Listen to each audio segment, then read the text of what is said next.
This podcast is a member of the Voices of Wrestling Podcasting Network. Visit voicesofwrestling.com to hear the rest of our great podcasts, as well as show reviews, columns, opinions, and updates across the world of wrestling.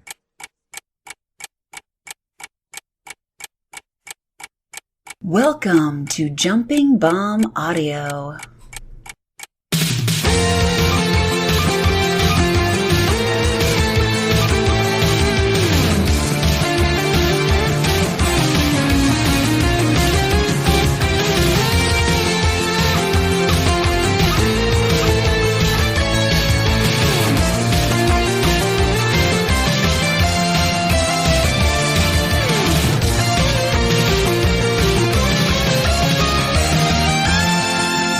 Hello, everyone, and welcome back to Jumping Bomb Audio, a podcast all about Joshi Pro Wrestling.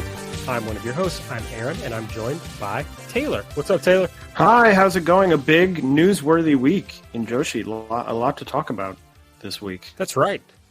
There's a lot going on, and it's been a crazy week. So, just in my own life, so I'm excited to just talk about Joshi with you. It's much more fun than like work. I would definitely agree with that sentiment. This is one of the parts of my week, or every other week, that I always look forward to. Love talking Joshi with you, Aaron. Oh, that's very sweet. We'll talk about this later, but there were some moments in the big SEAdLINNG tag match that were very sweet and made me think about how Joshi is just a very special type of entertainment, and I also feel that way about this podcast. All right. If you want more sweet moments like that, you can follow us on Twitter at JBombAudio. I'm at Aaron Like the Car. Taylor's at Taymambo. You can subscribe to the show on the podcast app of your choice. Just search Jumping Bomb Audio. Get these podcasts as soon as they come out, usually on Monday mornings. You can give us a 5-star rating and a review if you use the Apple Podcast app. Helps people find out about the show.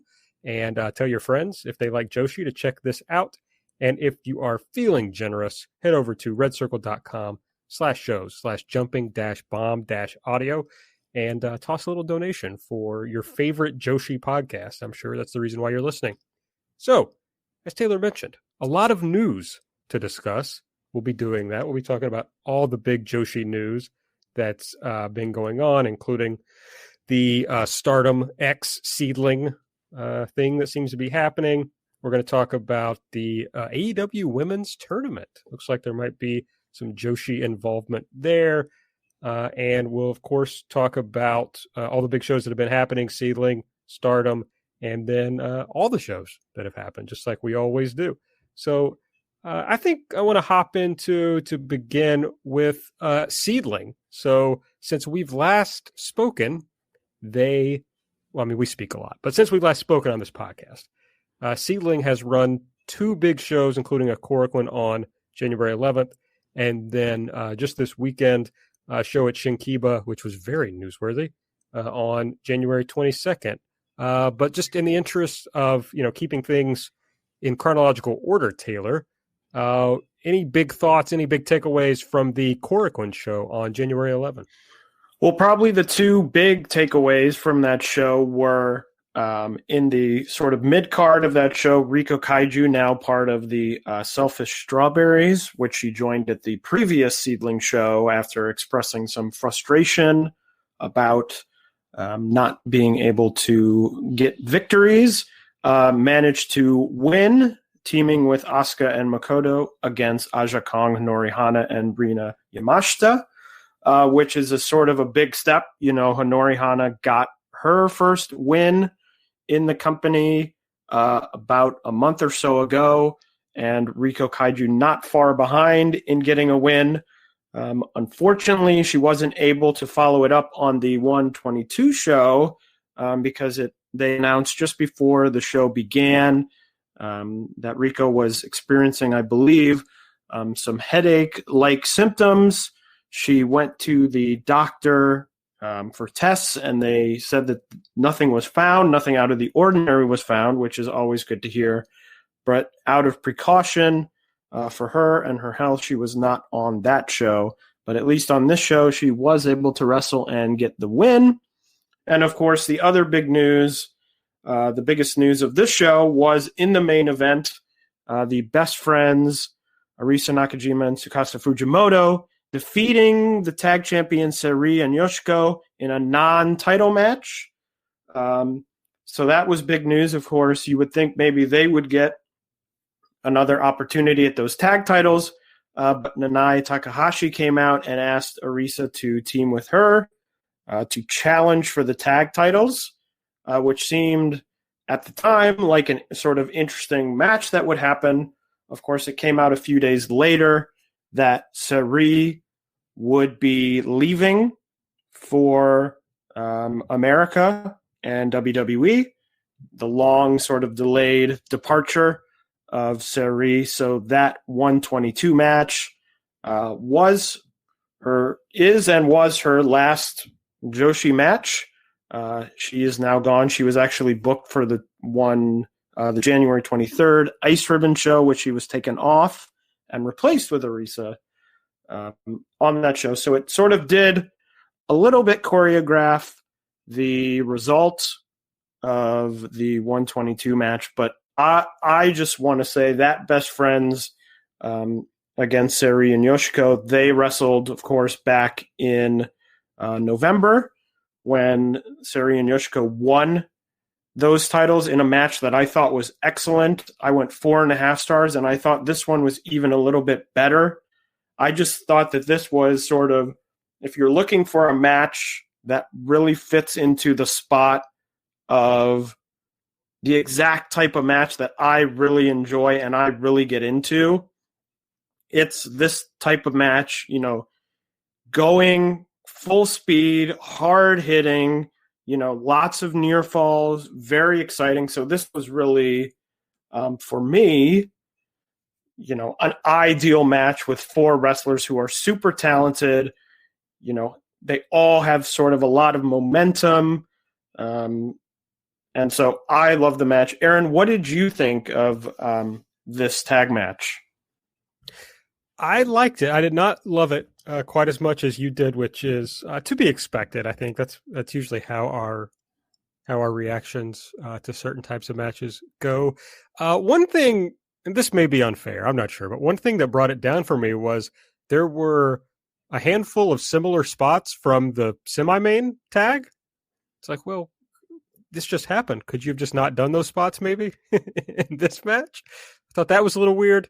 But overall, especially the part where Sareee and Ariso like really went after each other, which is the highlight of most matches that involve Sareee, I thought it was really great. You're going to hate this. I was probably around 4 stars on this match.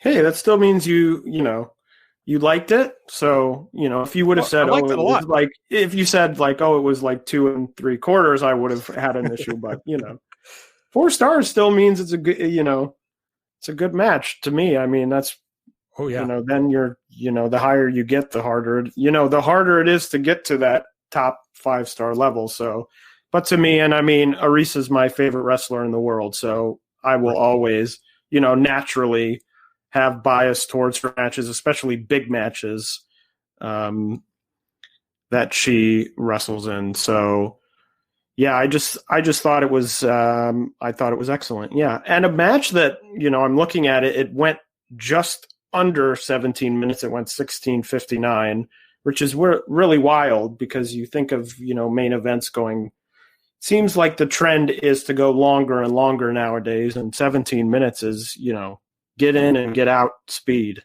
Yes, it was an excellent length of the match. So I'm interested to hear what you thought about the main event on 122, which I suppose we will get to in due time. Are you ready to go ahead and talk about that show? Yeah. So I guess it started with the really newsworthy event, which is, during your kind of your traditional spot where everybody comes out before the show. We had the SEAdLINNG roster in the ring in their very nice looking SEAdLINNG tracksuits, and ultimately Mayu Iwatani, Momo Watanabe, and Saya Iida appear, and there's kind of a showdown in the ring, and some challenges are passed back and forth. Of course, this is all in Japanese and not subtitled, so basically everything I know is what you kind of pick up from their, just the way they were acting with each other, just, the way humans express themselves. Plus, obviously the Stardom account came through with some translations, but basically we got some challenges for the Stardom Nippon Budokan show. And basically we got a Mayu Iwatani challenge to Yoshiko. I'm about to fuck up this whole thing. And Momo to challenge Nanae Takahashi. So big matches for March 3rd. Yeah, so, and we'll talk about the Stardom show in a minute, but before the Stardom show, and I don't think that this is on video, like on Stardom World, but there was a Yoshiko video that was sent in that played, I believe, before the show that said, hey, I came to your show and I challenged you, Mayu, and I haven't heard back, so you have to let me know within a week whether you want a match or not. And so the Mayu Yoshiko interaction, I believe, was the official, yes, I'm accepting, and that is official for Budokan. I think that's the one match now that is set in stone there. The Momo and Nanae match certainly seems like it's heading that way, and I don't know why they would sort of tease that match multiple times and then not do it. But I don't think yet that one is official for the show. But yeah, that is, it was sort of just continuing that storyline of SEAdLINNG versus Stardom, mostly building towards that Budokan show. But as we found out after the SEAdLINNG show, as we'll talk about in a minute, there will be some Stardom SEAdLINNG, at least one Stardom SEAdLINNG match happening before Budokan happens. Yes, on February 10th, we're going to get Momo and Saya Iida versus, gosh, did you write it down here? It's Nanae and Arisa, right? Yep. Yeah. So just a killer match. I mean, it's like, I've seen a lot of tweets like this, but I agree with them. It's like, I'm basically physically incapable of doing anything until that match happens. I mean, I'm almost certain it will be great. It's very exciting, and I'm glad, obviously I'm excited for those, whatever matches do happen at Budokan between Stardom and SEAdLINNG, but I'm glad that it won't just be those matches, and that, as I said, we'll get at least one match, at least this match, and I would assume with still, after the 10th, that'll be just over 3 weeks to Budokan, that they might be able to fit in maybe one more match, whether that happens on a Stardom show or on another SEAdLINNG show is to be determined. But yes, very excited for that.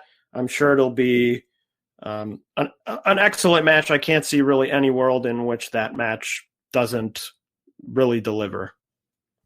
It feels like this is a pretty good trade for everybody. I feel like both sides are really getting good things out of the interactions between the companies. Do you think one side is kind of coming out better than the other so far?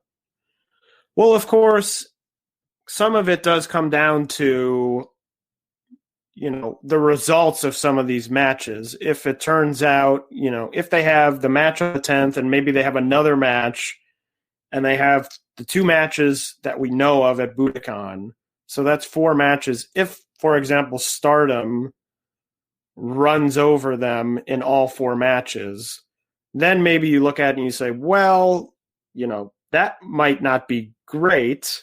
Obviously it's fun because it's building some sort of interest in the promotion.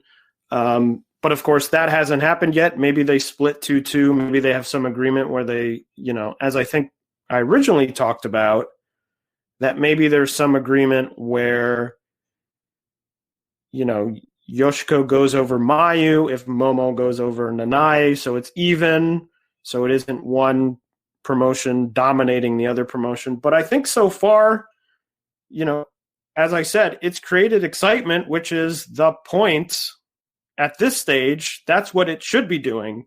If Stardom showed up at these shows and everyone just sort of said, oh, okay, then I would say, well, it's not working. But, obviously everyone, as we're talking about now, we're both really excited for it.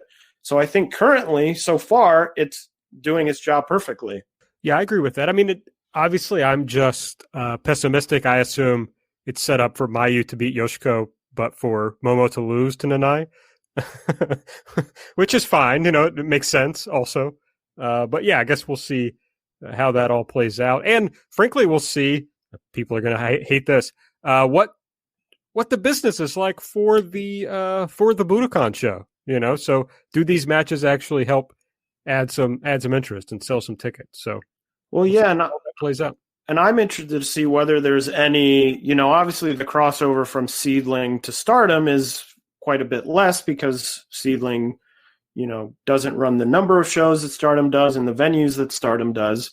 But to see if it picks up business for SEAdLINNG, which I'm sure is part of their goal in all of this, or whether it picks up business in Stardom, even beyond sort of the Budokan show.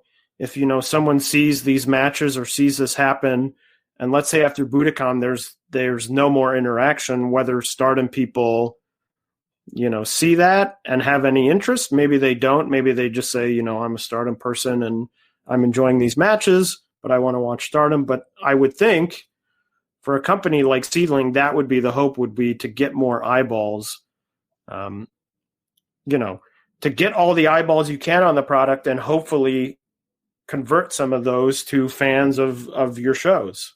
Absolutely. So I guess we'll have to wait to see how all this plays out. But as you said, it's increasing excitement, which is what you need to do to start seeing some sort of business reaction to it. So it's all good. Well, let's dive into what else happened on the January 22nd show for SEAdLINNG at Shinkiba First Ring.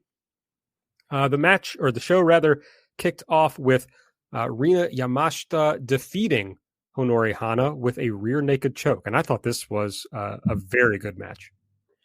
Yeah, I thought that this was a good match as well. I think Honori Hana is still sort of in the place where she has some, to my eyes, sort of rookie tendencies, I guess I'll call them. That might not be the right word, but she's still sort of, obviously she's growing, but she still feels very much to me sort of like in that rookie stage. And, she's only been around for, a year. So it isn't, like she's been around forever, but it's, I like that she gets these opportunities on these shows to face very talented wrestlers one-on-one. I'm always a proponent of getting younger wrestlers in one-on-one matches because it gets them all the time they need. And obviously, as I said before, she got her first win recently. And we don't know the trajectory of SEAdLINNG rookies because she was the first. So it will be interesting to see what happens from here. For sure. It's kind of a simple style of match where, it's just kind of the experienced wrestler beating up on the inexperienced wrestler. But I thought they did that very well. Honori Hana had a really good comeback in the match. The finish kind of abrupt, but that makes sense also for the style of match. I just thought it was a simple style of match executed very well, basically. They followed that up with a 4-way high-speed match with Tsukasa Fujimoto defeating Akari, Makoto, and Tsukushi Haruka. This is more of a your style match, Taylor, so I'm hoping that you really enjoy it. Yeah, it was interesting. I mean, I like that they have now sort of started to, in these high-speed matches, they've been doing these for, almost as long as the promotion's been around, and I like that they've sort of started to add more of a through line to some of these matches with Tsukushi. There was a Tsukushi rule in this match, as very similar to what Aaron said with the beginning of the show. The rule was revealed at the beginning of the match in, obviously, Japanese. I believe what it was is that each person in the match was barred from doing a certain move, and if they did that move, that they would be disqualified from the match. I believe that's how that happened. But overall, I think, it only went 9 minutes. It wasn't overly long, but I think it's fun. Sakushi is very talented, very talented in ring, but also a really fun wrestler to watch. Had some good interactions with Fujimoto. Her former, I don't know if I'd call it former, but, tag team partner in Ice Ribbon.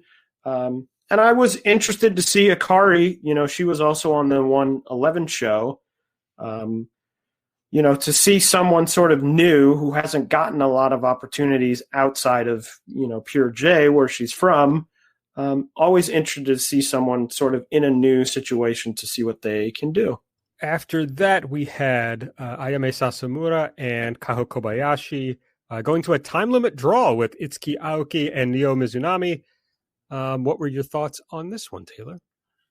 So I was actually most interested in the sort of result, which was a time limit draw, because originally this was going to be a three-way match with Riko Kaiju and Makoto, who got moved down to the high-speed match after Riko was pulled from the show. And I'm just wondering if the time limit draw came about because a lot of these sort of undercard tag matches that they've been doing have been sort of part of this story of these different teams proving themselves worthy of tag team title shots.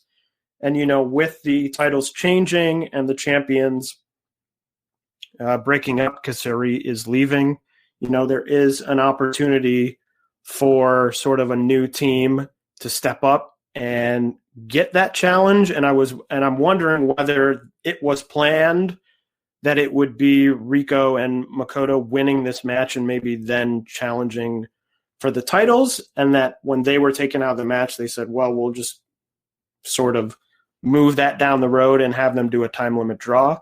I don't know if that's the case or they were always going to go to that draw. But, a good match, but I don't have too much outside of that to say about it. Very similar to a lot of these sort of, upper mid-card tag matches that they do with a lot of this, Itsuki Aoki's been in a lot, Mizunami's been in a lot, Kobayashi. So, yeah. Yeah, basically the same. I thought it really picked up down the stretch, especially the Sasamura and Aoki interactions. I thought were a lot of fun. But yeah, it was good. And it was like when it hit the time limit draw, I was like, oh, wait.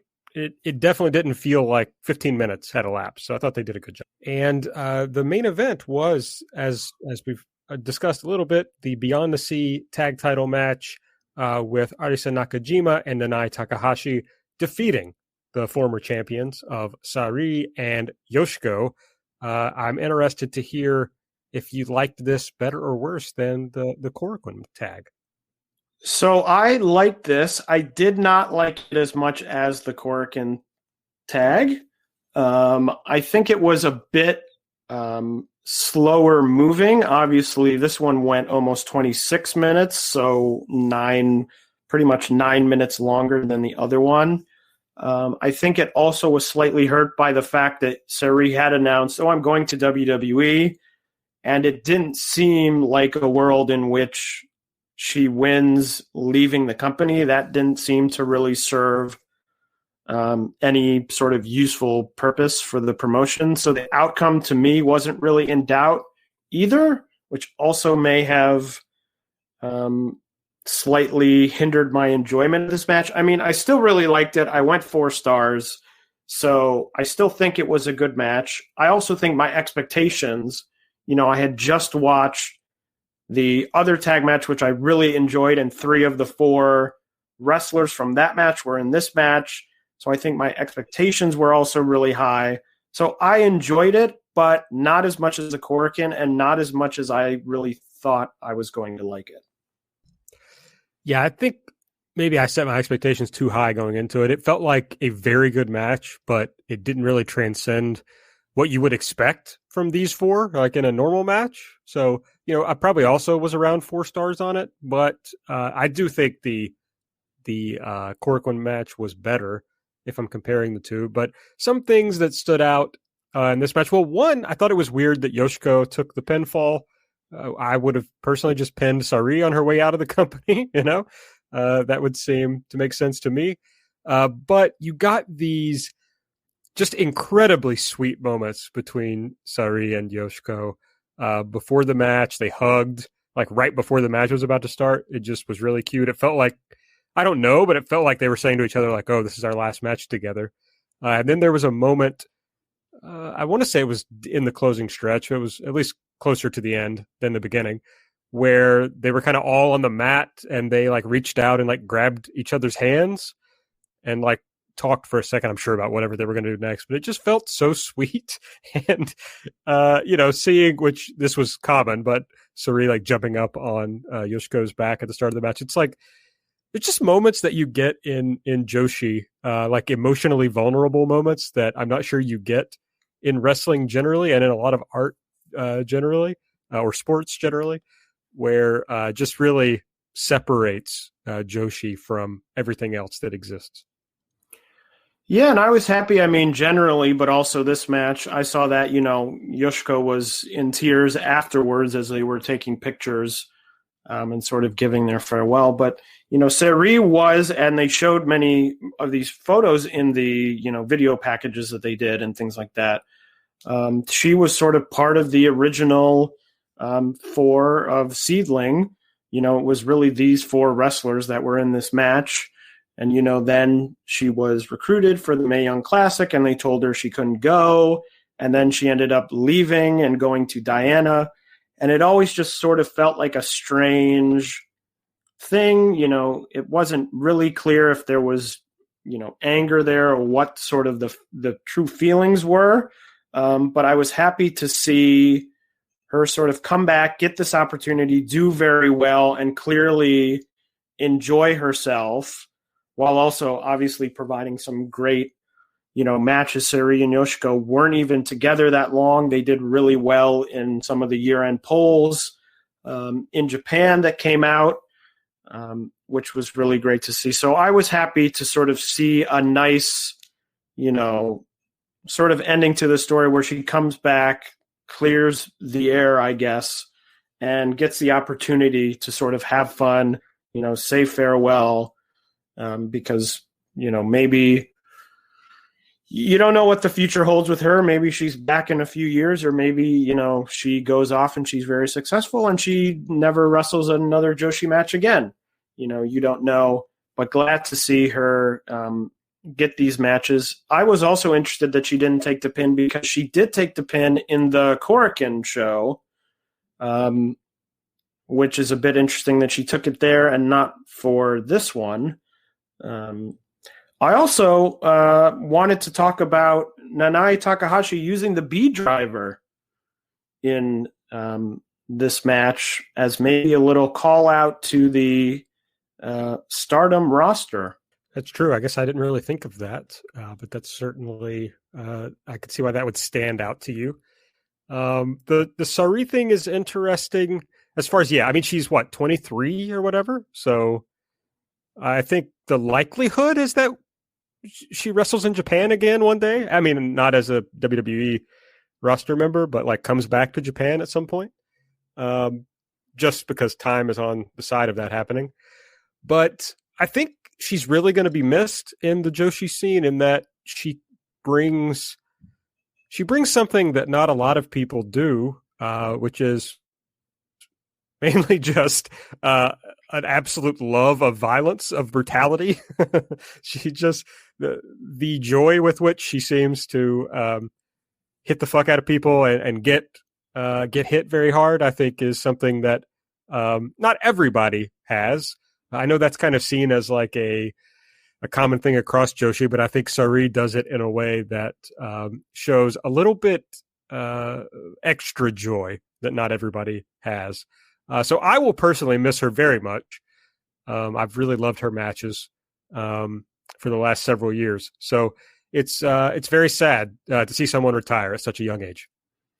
Yeah, a big bummer. I won't be watching, but I will be fascinated to hear about sort of how she does. She's sort of an interesting case because, you are right, Aaron, that she is sort of a big, she's a big hitter. That's what she's known for. And that seems like something that seems like it would be the first thing to go in sort of the more sterilized environment of WWE. And you look at the people who have sort of come from the Joshi scene and gone to WWE and have had success. And you think about people with, Asuka, you think about Kairi Hojo, sort of people who are obviously very talented wrestlers, but who also have these sort of big, larger than life personalities and hooks. And to me, that isn't the type of wrestler Sareee is. She's sort of business, get in there and take care of business. And that's how I'm going to impress people. So I'm going to be really interested to see.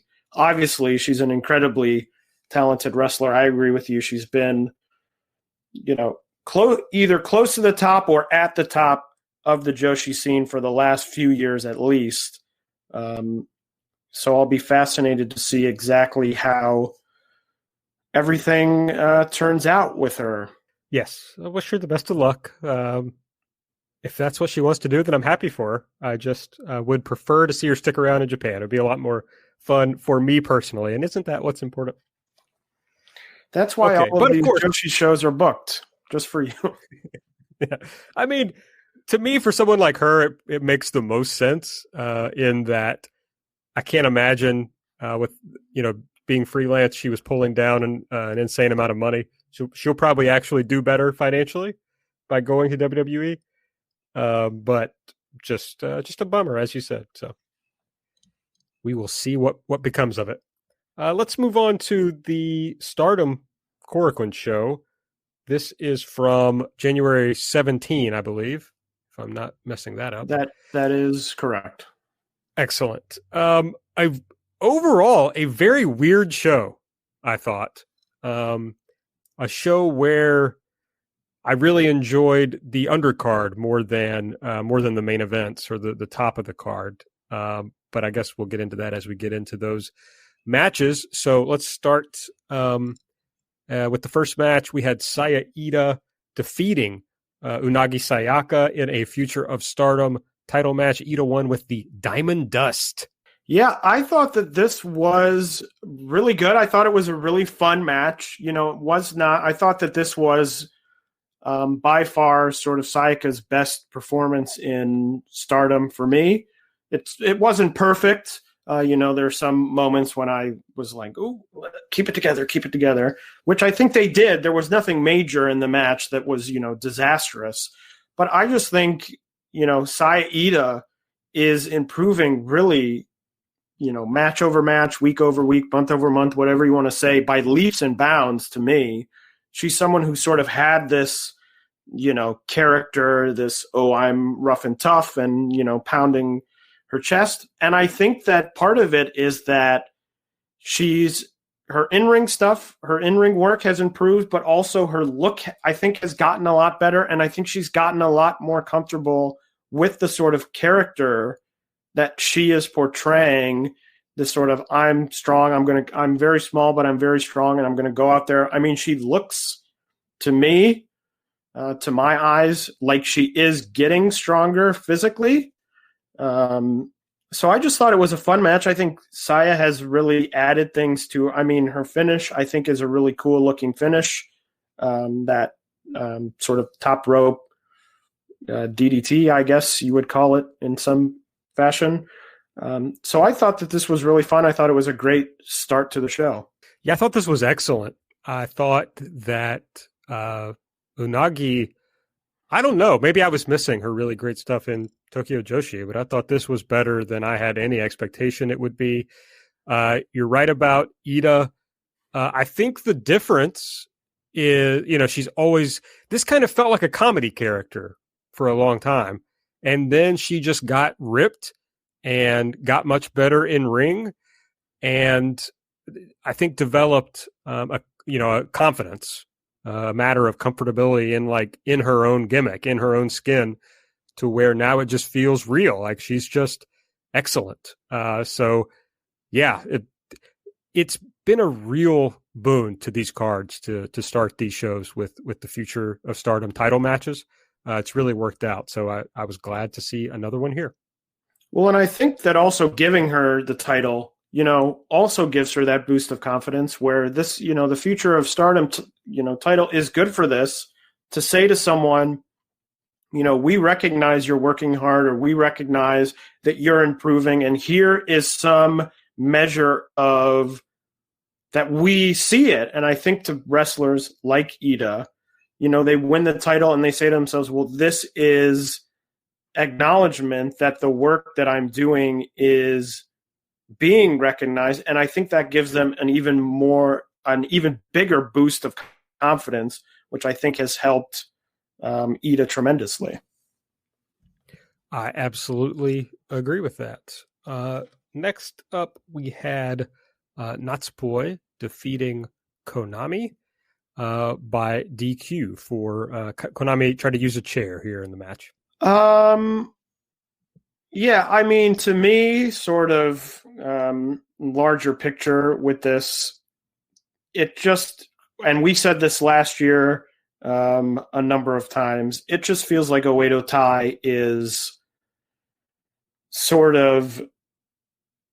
it's sort of sinking, and there isn't a lot that the people in it can really do. I don't know that it's really the fault of the wrestlers in the group per se. It feels very much to me like they are the sort of you debut a new heel group, even though this, Oedo Tai has been around in various iterations for many years. It feels like they've decided to say, well, this is a new group, and we're going to establish their heels by they have interference in all of their matches. They get disqualified in all their matches. And then there comes a point when you've sort of established to the audience, oh, these are heels, that you can sort of dial back on that a bit. But it feels like they haven't dialed back on it. And so almost every Oedo Tai match I watch, and I sit there and I say, okay, I'm just waiting for the moment when cheating happens. And not even like cheating where, okay, someone gets in the ring, they hit, and then they slide out. It's like I'm waiting for the moment when someone cheats and they don't care enough to sort of hide the cheating, and the match just ends in DQ, which has happened multiple times over the last few months, including this one, where Konami just had a chair wrapped around Natsupoi, in the middle of the ring in front of the referee, and the referee was like, well, that's a disqualification. Like, I can't really get invested in these matches knowing that they're going to repeatedly, end this way. I also think it didn't make Natsupoi look all that strong for what's coming up next, which is her challenge. To sort of, she gets the win. She did win, but not in any fashion that was convincing, or you're saying, oh, she's really on a roll now. Yeah, it was also a bummer because this was a really fun match, I thought, up until this point. It was something I was enjoying quite a bit. And yeah, maybe I'm dumb for enjoying it because I should have known this was how it was going to end. But they did waste a good match with the finish. Next up, we had a high-speed title match. Azumi retained against Kaori Yoneyama with the Octopus Stretch. This, to me, I mean, my biggest takeaway from this was very short. I would have liked to see them go longer, because I think what they had some good stuff in the very short amount of time that they did have a match. And obviously, Kaori, sort of getting this rare appearance from just Kaori Yoneyama. It sort of ended, and I was like, oh, okay. I was thinking, okay, maybe we're going to go into more match here, but it didn't happen. So, I mean, I don't have that many thoughts, except it was too short for my liking. I thought it was a lot of fun. I really enjoyed it. I thought it was fun to see Yoneyama doing like actual wrestling in Stardom instead of like the normal death gimmick. So that was fun. And then she cheap shotted her after the match, which was very funny. So I liked it. But after the match, yes, Natsupoi challenged Azumi for the Budokan show. And Azumi pretty skeptical because Natsupoi just joined Stardom. So I guess it wasn't official, but again, a match that will presumably happen. Yeah, I'm sort of I'm interested by Natsupoi because she feels like the person in Donna Del Mondo to me who has been sort of the least defined, probably isn't the right word, but it just seems like in terms of the structure of the group, she seems to me to be at the bottom of the group. Obviously, Julia and Shuri are at the top. And then I think it would probably be Micah, who's gotten a lot of opportunities, and obviously the company sees a lot in her, and Himika. But Natsupoi just seems very undefined to me. Obviously, I know who she is from being in, Tokyo Joshi for a while and the other companies that she's been in. It's just, to me, there's not a hook yet for her as to, I'm not sure how invested the company is in her. So yeah, I'm interested to see if the, Azumi sort of protesting the match happening ends up just being sort of a smokescreen before they reveal that the match is happening, or if it works into some storyline where she doesn't get the match. But we'll see. But yeah, I'm still not clear on where sort of Natsupoi slots in this company. I have a thought on that, but I want to save it for after the main event because it kind of ties in to that. But we'll talk about that. Next up, we had Tom Nakano defeating Starlight Kid with the Tiger Suplex, the Battle of the Tiger Suplexes. Tom wins. Yeah, I thought this was a good match. I always say I think Tom is one of the most underrated wrestlers in all of Stardom. So always glad to see her get an opportunity. I mean, I'm glad the match went, it went a decent amount of time. We talked about on the preview show about, sort of these matches living in the world of the old Stardom where the opening matches didn't really get a lot of time. The Natsupoi Konami match only got just over 8 minutes. This got almost 11 minutes. So I was happy to see them get some time because I like Tom, and as I've said, Starlight Kid I think is excellent, and I think they had a very good match. They did. Yeah, it's just more evidence that they should push Tom further, do more with her. They don't seem to be doing that, but we'll see what's on tap for we don't know what she's doing for Budokan yet, right? So I guess we'll see. We don't.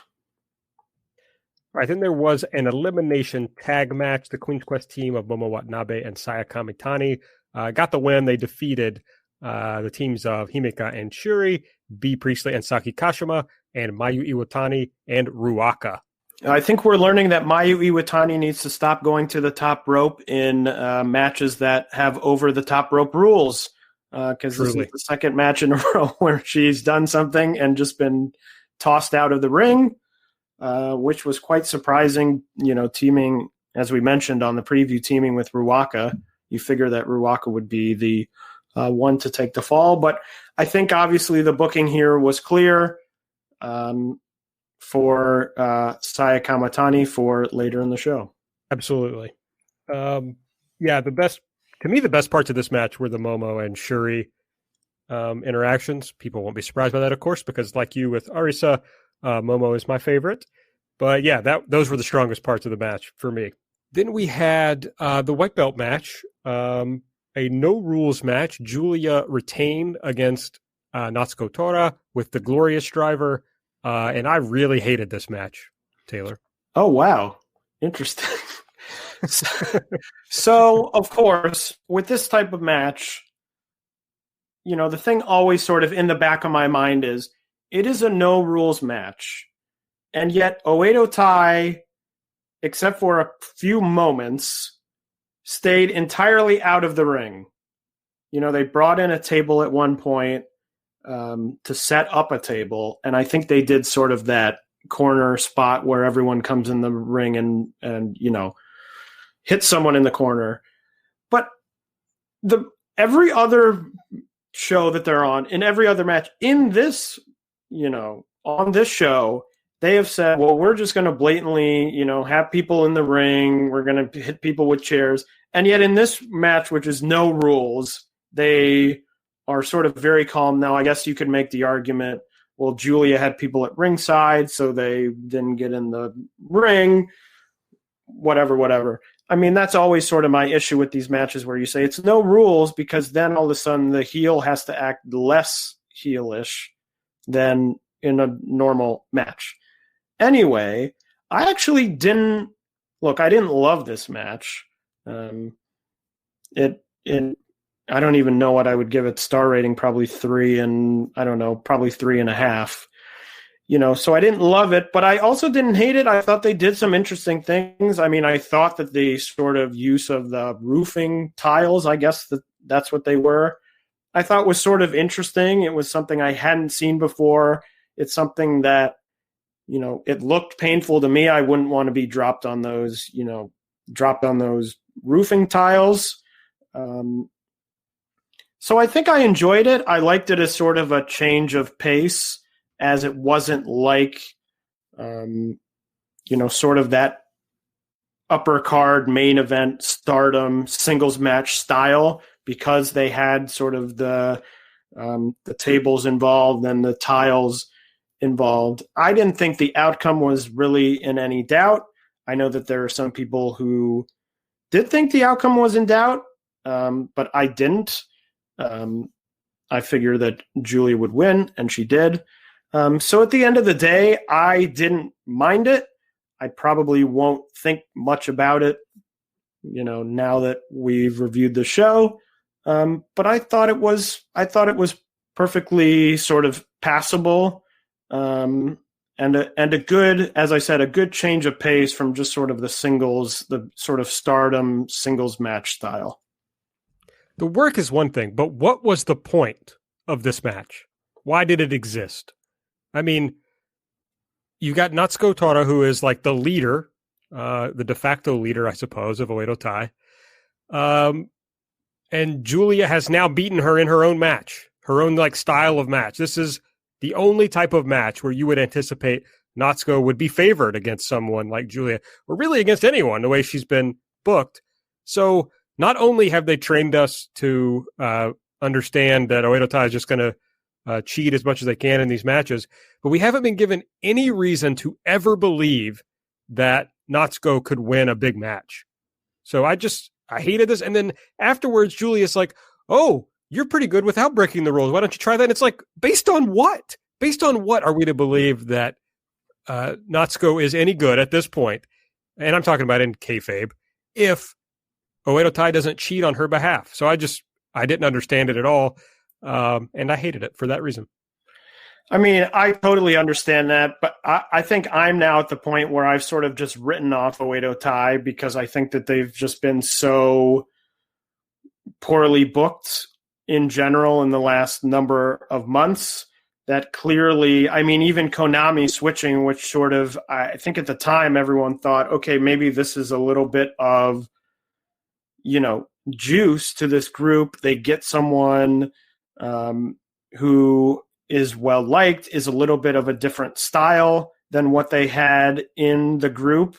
And it really, I feel like we've now sort of settled back into the status quo of the group, which is that the match results really don't matter. I mean, they'll win, they win matches every once in a while. But just to me, it's a group that now at this point is really nothing. And it isn't even really, to me, a point of, a few months ago, there was some thought that, Stardom has this roster, but there are a number of foreigners who aren't in the promotion. I don't think Jamie Hayter coming back tomorrow and rejoining Oedo Tai, all of a sudden you look at Oedo Tai and you say, what? They're back. They're back to full strength, because they still have this problem of, well, sort of B wins. B is obviously well booked, but it just seems like the group is so, I don't know. It just seems like there's no faith in really any of them to be any sort of top person in this company, other than sort of like, oh, Oedo Tai has been around for a while, so of course Oedo Tai is going to stick around and still be happening. Yeah, it seems to be a group that's surviving on the fact that I believe they still sell a lot of T-shirts. So I think we're just going to keep getting, even though we have no reason to be interested in their matches in any way. After the match, Julia says she's going to defend the title at the next Korakuen in February, and this just struck me as, they're running one Korakuen a month and doing reasonable sized crowds at those shows. That seems interesting. Well, in this show, they had, 4 title matches. Obviously, the high speed and the future are not as prestigious as the other titles that were defended. But, this is a sort of card where I think also they don't have, sort of a big show, and they're still trying to set some things up. But, and this was a strong card, and they did a strong number, which has sort of been what we've just been saying. If you run a stronger card, you'll get more people, and that is what happens.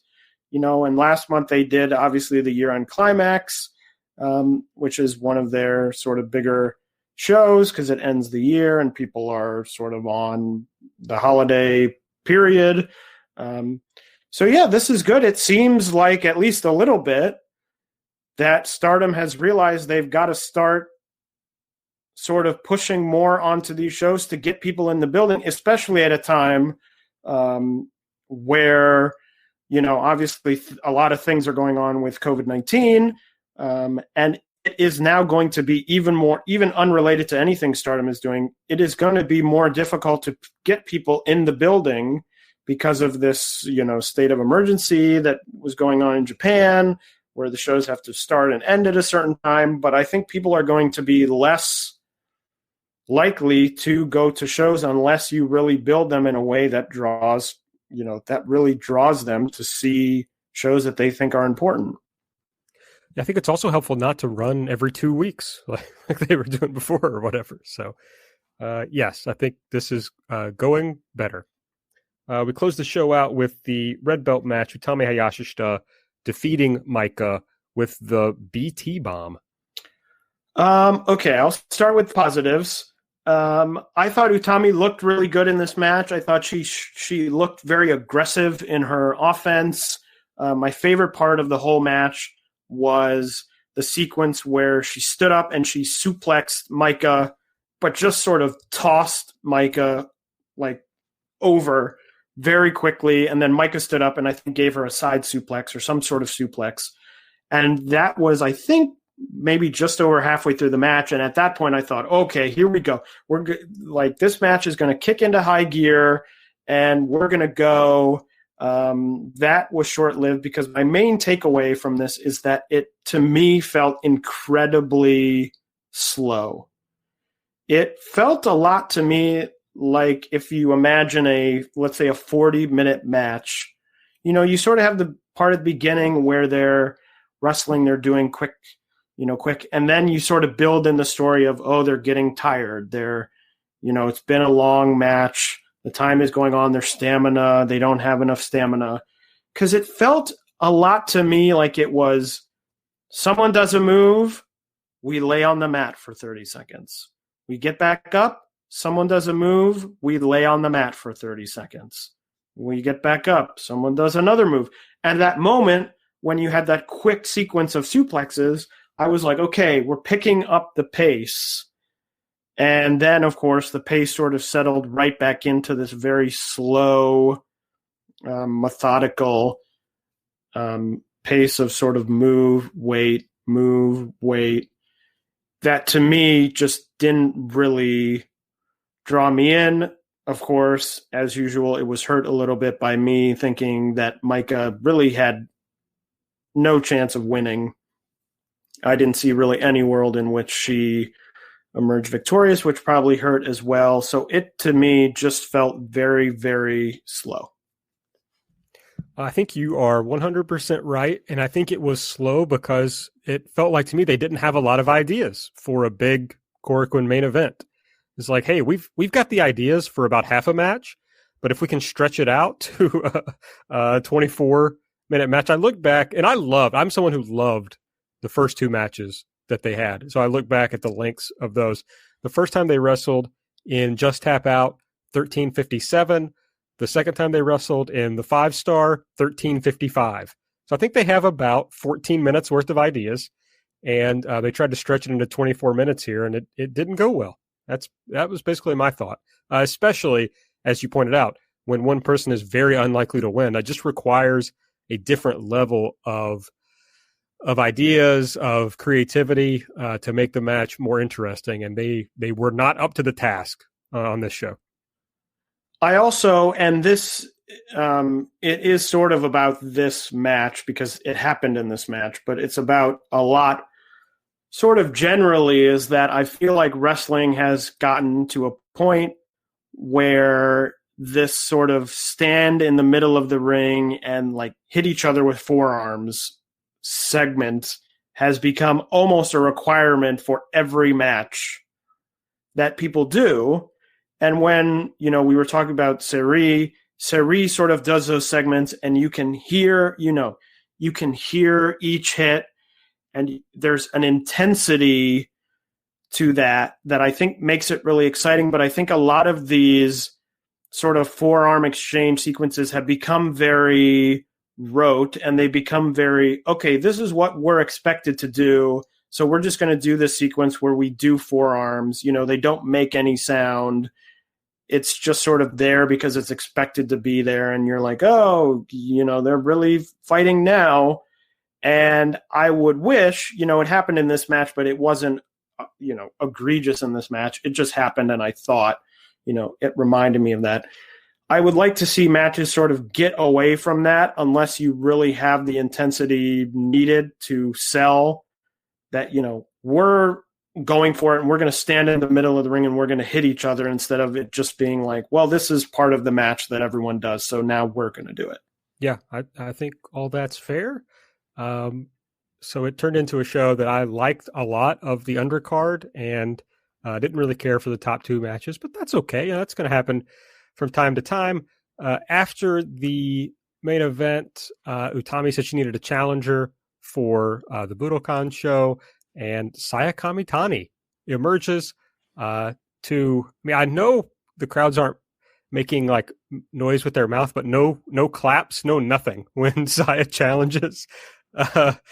But Utami basically accepts, so that's going to be apparently the red belt match. And it just struck me how bizarre this is that and this was what I was thinking about related to Natsupoi when you were talking about her earlier. It's like Stardom has decided that they have Mayu, Julia, and Utami, and those are like this era of stars. And then they seem to have decided that the next stars are going to be, people like Azumi and Saya Kamitani, who are like, I know Azumi's been around for a long time, but who are younger and newer. And it feels like everybody in the middle is just like, they just exist. Like, obviously, for a lot of different reasons, they lost several of their next era of stars. But now it's like, Momo, Tom, no, we're out on them. Himika, they don't seem to, they had Saya Kamitani pin her in the elimination tag. They don't seem to be trying to make her into a star, or Shuri, or Natsupoi, or anybody. It's just like, we're going to focus on these people who are probably years away from, or should be years away from being at the top of the card, and let like this morass in the middle just kind of exist. Now they're still going to be able to like make a lot of fun matches and good shows with that talent that they have there, but it feels like they don't have any interest in making those people into champions or top stars in the company. So I think I agree with you, but in this one scenario, I think I understand where Stardom is coming from in terms of, I would put money on the fact that the match originally was probably supposed to be Utami versus Kairi Hojo. And then Kairi, obviously, as we talked about last episode, is not able to do that. And you look at who has already challenged Utami, Micah, Momo. You look at who already has matches on that Budokan show. Mayu is obviously going to have a match. Azumi, assumingly as a champion, will have a match. Julia as a champion will have a match. Shuri as a champion will also have a match. And you're not looking at too many people who I think could be put in that spot. So I think it is interesting that also good that it is two native Stardom wrestlers for Stardom's biggest show in many years. Although I do agree with you, I just think in this one scenario, they sort of were put into a corner when plans changed. And I also think that now it seems clear to me that I would imagine that Mayu Yoshiko match would probably headline, as two people who were on the first show, were on the first Stardom show. That's the way you can sort of sell it. And you have the Utami Saya match underneath it as, hey, here's two Stardom wrestlers fighting for the title, which is the draw of that match.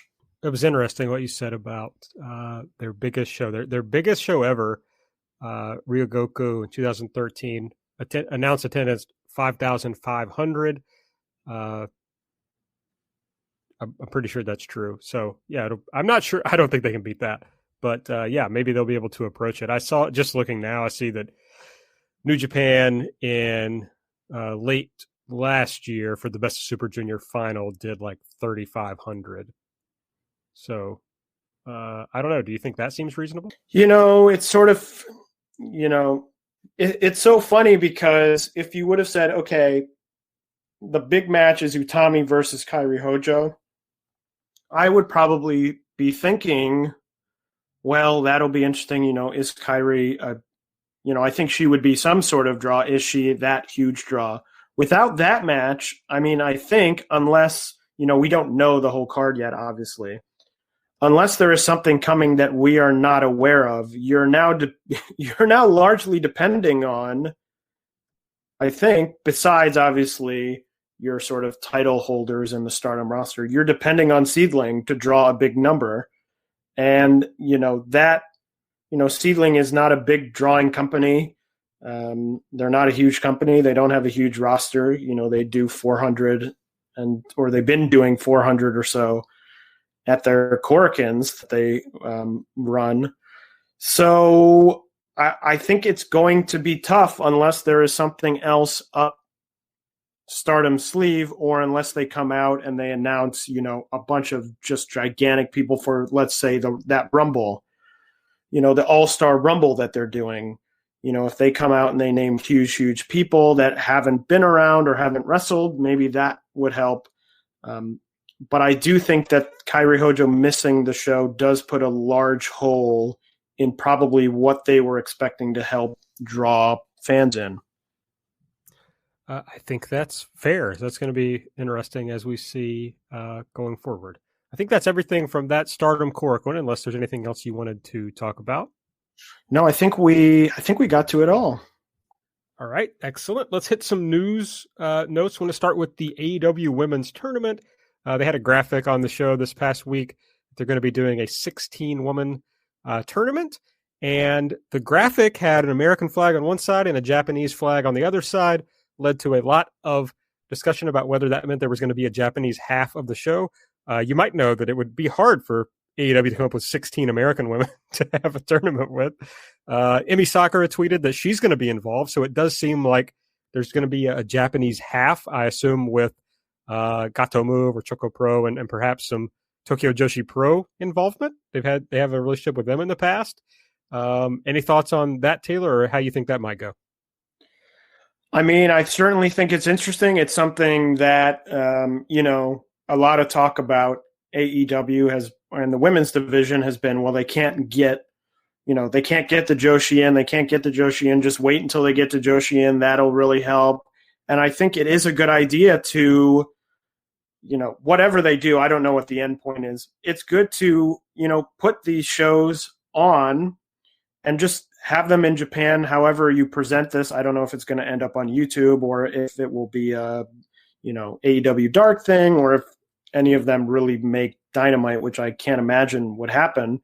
But I don't think there's anything bad to, saying, hey, here's a tournament and here's a match that we shot in, that was shot in Japan. And I know that there was some talk, or I think I read this, that I know that Choco Pro, I think, was planning on doing some in-ring shows in February. So that could be why they could be filming.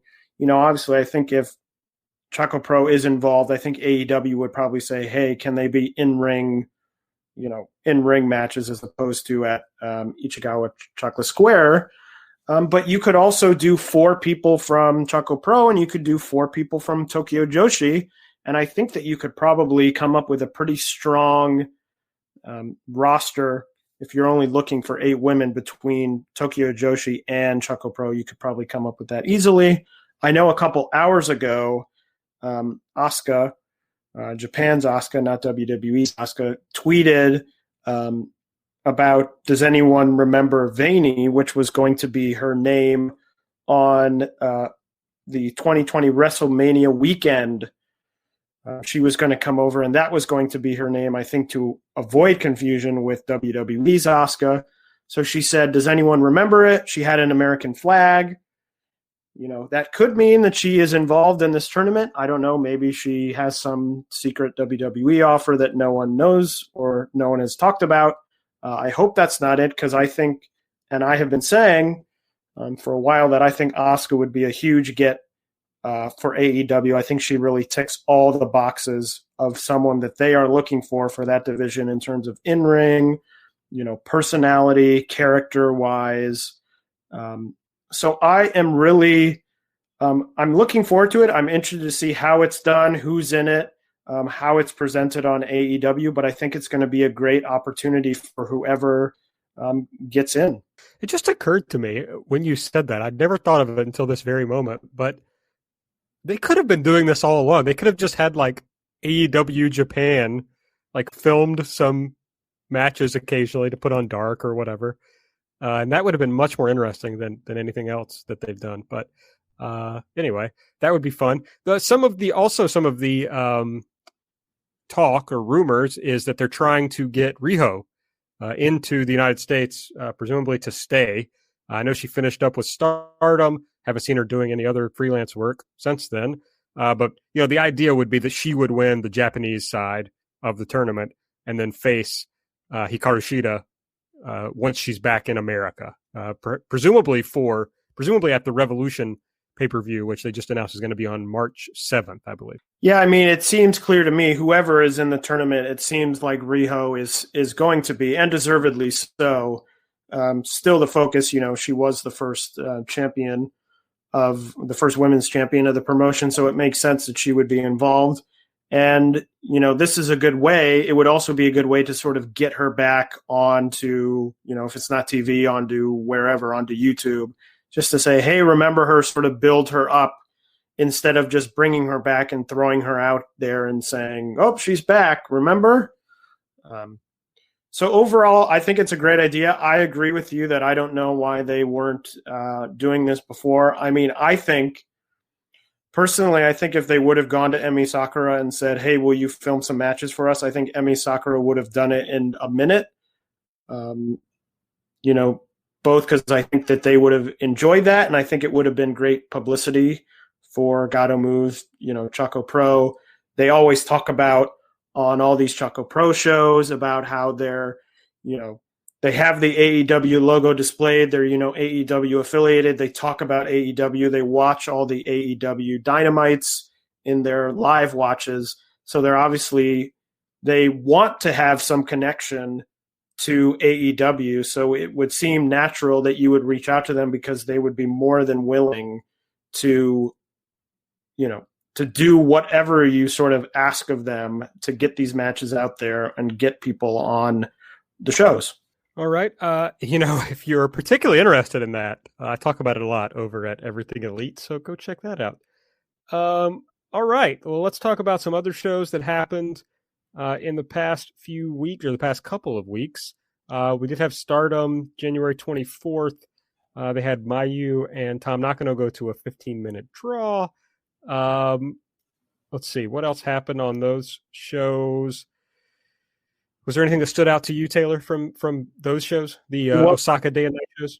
So the only other thing, obviously, because the shows happen today when we're recording, so we've only seen we haven't seen results, is that they had a 3-team, 12-person elimination match, which was won by Oedo Tai.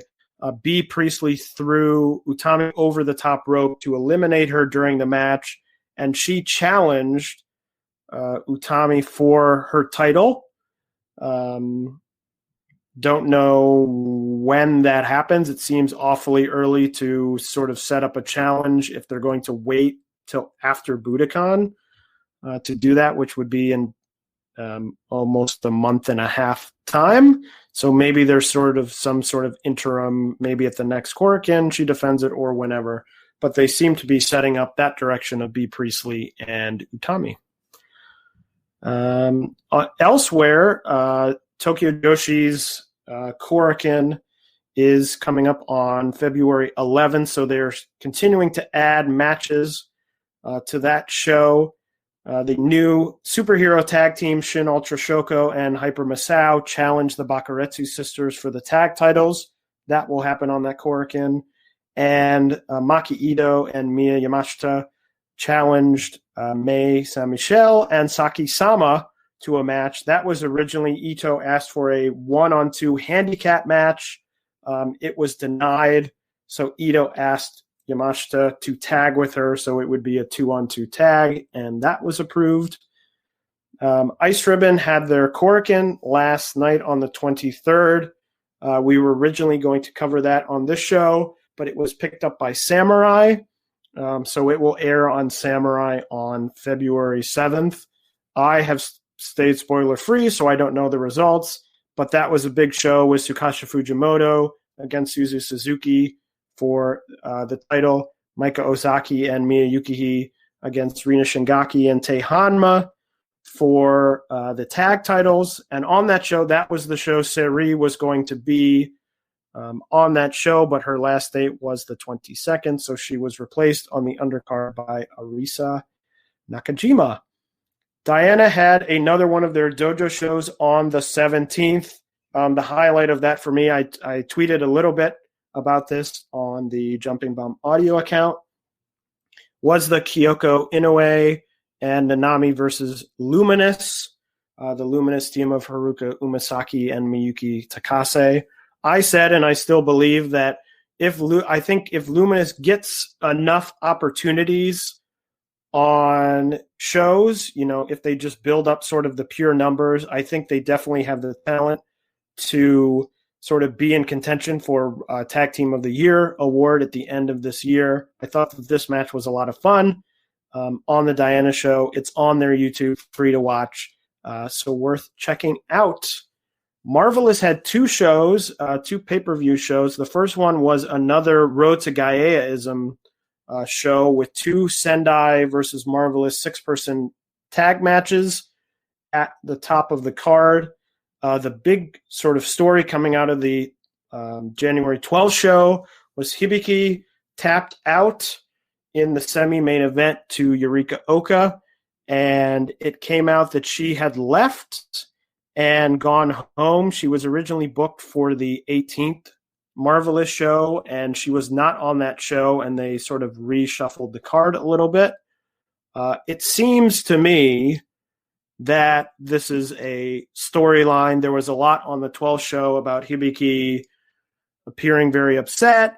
They took a picture of all the Marvelous wrestlers in the ring after the show happened, and Hibiki stormed out and did not take the picture with them. So that is something to sort of keep your eye on, especially as they continue the story of Sendai versus Marvelous. Maybe Hibiki ends up switching sides or something, but a sort of interesting story. They had that January 18th show, which was then main evented by Mio, three-way match, Mio Momono, Rin Katakura, and Mei Hoshizuki. And that show also had Sareee against Maria. As I mentioned, those were both pay-per-views, but the 12th, the show on the 12th, is already up on the Marvelous Nico channel that they now have, which is great to see. Hopefully they'll put up the 18th show very soon. So if you didn't catch those, you can get a month of the Marvelous Nico show and check those out. They were fun shows. Wave, a big event on the 16th. Rin Katakura and Itsuki Aoki defeated Boston Mammy to win the tag titles. That was a show that was also on pay-per-view. It was discovered that internationally it was not accessible, so you unfortunately can't see that show, but Wave is now aware of that fact, and they are looking into making sure that future pay-per-views are accessible to international fans, which is great to hear. And then they had a show today as well, Mio Momono versus Miyuki Takase. Sounds like a great match. And then Pure J, some news out of Pure J. The Princess of Pro Wrestling title has returned. They're doing a very small tournament. They had the semifinals. Momotani beat Chie Ozora, and Akari defeated Madeline. And the finals of that match, so Momotani versus Akari, is on February 7th. The Princess of Pro Wrestling title has been around for a while. It's been interesting. Good to see it back. Sareee Ano had it in 2017. She defended it last in January of 2018, but didn't defend it for a year and a half. It was vacated, and Suzu Suzuki was awarded it at a September Pure J because she was voted the MVP of the show. Suzu Suzuki never defended that title, and so it was returned to Pure J at the end of December. So good to see that title back. It has a very long lineage starting in JD Star. It's been held by Arisa Nakajima, Hiroyo Matsumoto. It was Hana Kimura's first big title. It was connected with the JWP Junior title for a long. So a very storied lineage there, and glad to see it back to give some juice to these Pure J shows. And then, of course, had to touch on very briefly the viral sensation of the wrestling world in the last week, Collego Pro, running their first week of shows, and they do have a Joshi division. The first week, it was Anchamu, Hibiscus Me, Momoka Hanazono, and Sayori Ono, who had a variety of matches. Anchamu and Hibiscus Me are the heels of the company. Momoko Hanazono and Sayori Ono are the baby faces. For those of you not aware, Collego Pro is a new promotion run by Bodyguard. And their plan is they run shows Monday through Saturday every week. So Monday through Friday, the shows are sort of what they consider house shows. And then the Saturday show is their big end of the week, quote unquote, big show.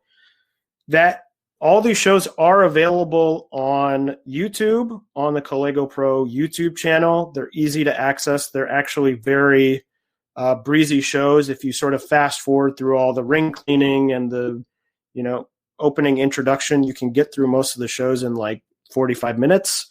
Usually Tei Hanma and Saki are also announced for future shows. So something to keep your eye on if you're looking for some more wrestling to check out. Head over to YouTube and check those shows out for free. Very sad to hear, Taylor, that you have also decided to pretend that Collego Pro is a real thing that happens. We all know that it's fake, and that everyone who's tweeting about it is trying to catch me up in this obvious psyop.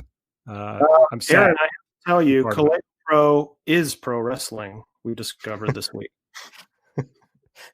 I have heard that Collego Pro is a Yakuza front. There's no doubt about it. No other reason for running 6 days a week in a pandemic. they did have their attendance did increase many-fold over the week. I think their first show they drew 10 people, and their Saturday show I believe they drew 50 people. So at least they're heading the right way. I'll say that. They are. Much money will be cleaned. I feel confident. Okay, and now let's talk about the shows that are coming up over the next couple of weeks. We're going to have to figure out what we're going to cover for our next show. Yeah, so Stardom has a fairly important show coming up on the 30th, Syuri versus Momo for the SWA title. I think that should be good. I know that, Aaron, I'm sure you're looking forward to that match. Of course. And then B. Priestley and Konami against Himika Natsupoi for the tag titles. That show also has a pretty fun Mayu versus Saki Kashima singles match, celebrating the 10th anniversary. Both of them, obviously, big parts of the beginning of the company. And then at night, so that 1:30 show, I believe, starts at 1 p.m. And then at 7, Stardom is doing their 2020 award ceremony. I know there will be autograph sessions there. But the biggest thing for probably everyone who isn't attending will be that they will be announcing participants and at least some more of the card for Budokan. So Aaron, so far for Budokan, we have Mayu Yoshiko, Utami Saya. We're assuming Nanae Momo and possibly Azumi Natsupoi. Is there anything else that I'm missing? And we have the Rumble, which has been announced, and Yusuke Aikawa is going to be in it, but I think she's the only one who's been announced for that match. Yeah, I think you've handled it all. So I'm assuming that they'll announce some more people for that Rumble. I'm assuming that, maybe Chigusa Nagayo will be in it.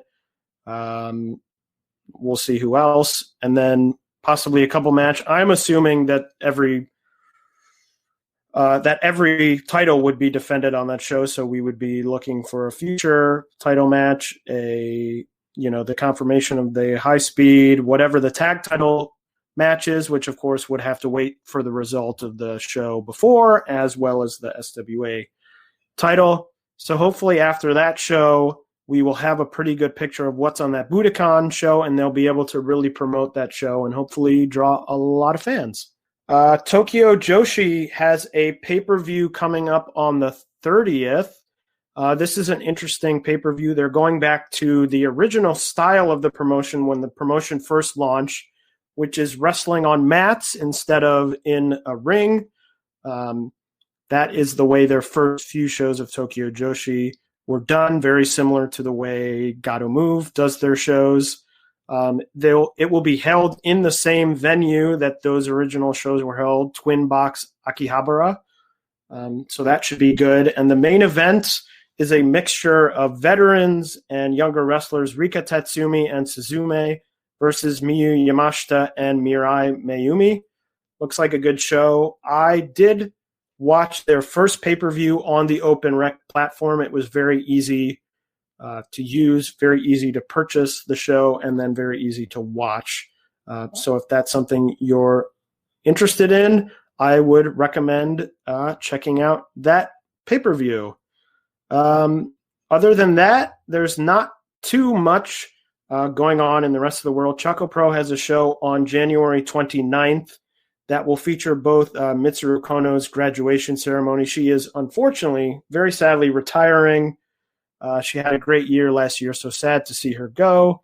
And that show will also feature the first defense of the All-Asia Tag titles by the Best Bros, new champions Best Bros.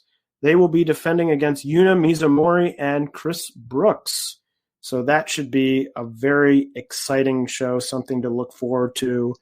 And maybe on that show, maybe we get some sort of announcement about what is going on with the AEW women's tournament. That's all correct. So hopefully we'll have something that we get excited about. We can talk about next episode. Okay.